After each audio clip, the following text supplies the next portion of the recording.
টানা কয়েক মাস ধরে জলমগ্ন মালদা শহরের নেতাজি কলোনি। প্রবল সমস্যায় পড়েছেন এলাকার মানুষজন। স্থানীয় বাসিন্দাদের অভিযোগ, গত কয়েক বছর ধরে বর্ষার শুরুতেই এলাকা জলমগ্ন হয়ে পড়ে।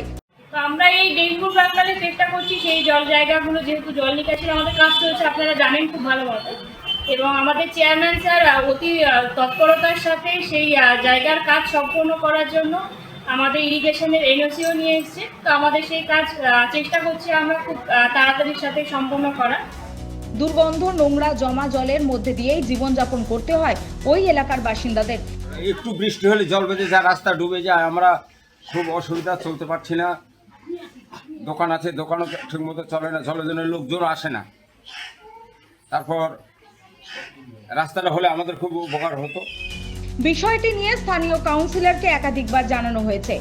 রাস্তা উঁচুর জন্য মাপজোক করে গিয়েছে কাউন্সিলর, কিন্তু কাজের কাজ কিছুই হয়নি।